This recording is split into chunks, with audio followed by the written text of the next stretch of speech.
Ayan, so tinetesting natin to ngayon.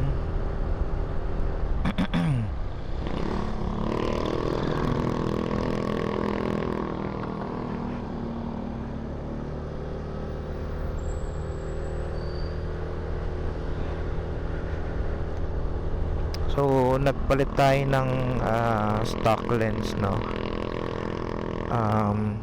From 170 degree angle, nagpalit tayo ngayon to 185 degree angle para mas malawak ang kuha. Tingnan natin kung gaano yung pinagkaiba.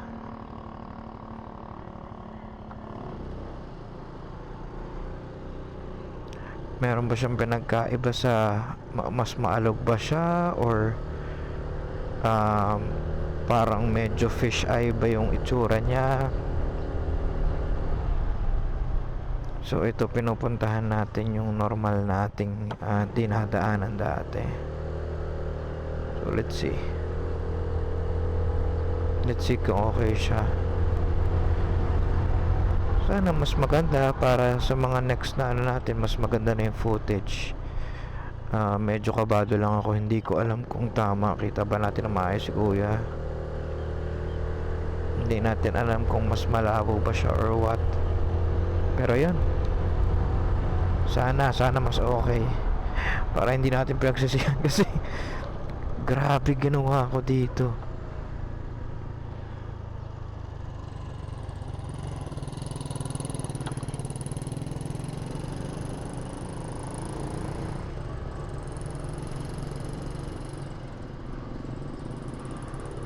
Hindi basta-basta.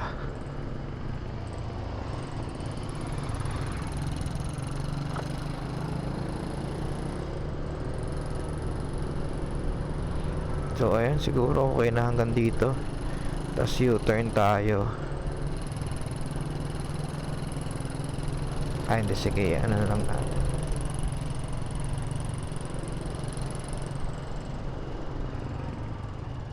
Sige, mag U-turn na tayo dito.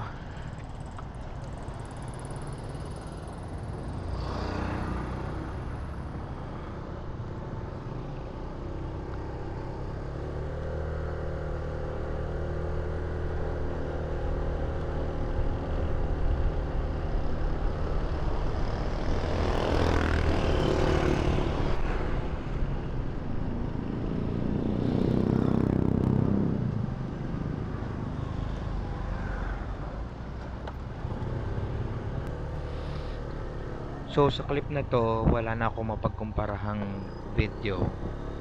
So check na lang natin kung anong itsura ng 185 degree replacement lens in full view. Sana mas okay siya. Sana hindi masyadong malabo or what. So yan.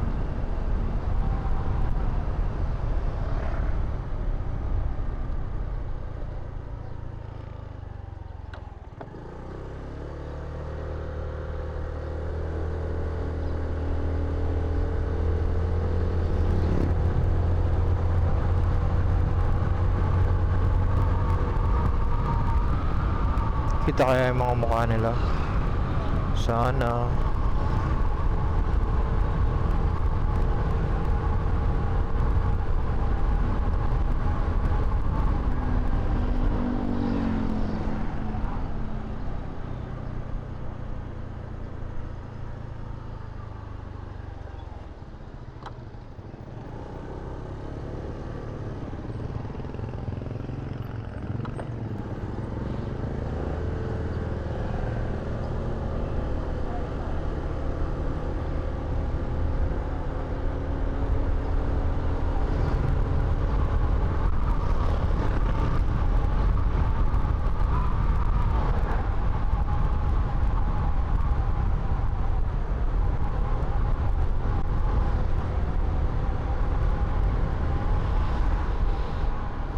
So ayun nga, sana maganda ang kalabasan na to, kasi grabe na yung ginawa ko sa casing ko.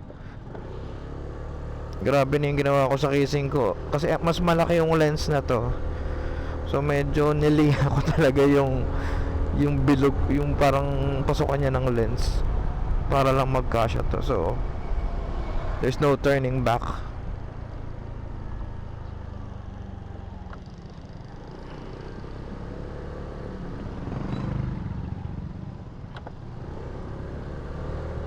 Kapag hindi naging okay to, pangit na yung kakalabasan ng susunod kasi I mean pangit na yung kung ibabalik ko yung stock kasi nga ang laki na ng butas na nagawa.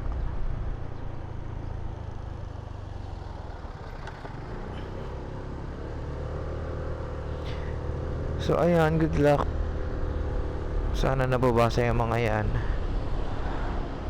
ng matino. Baangas na na.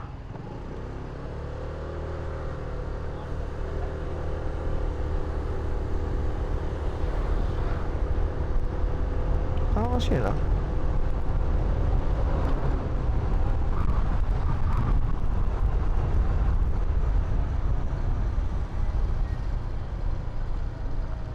So ayun, hanggang dito na lang.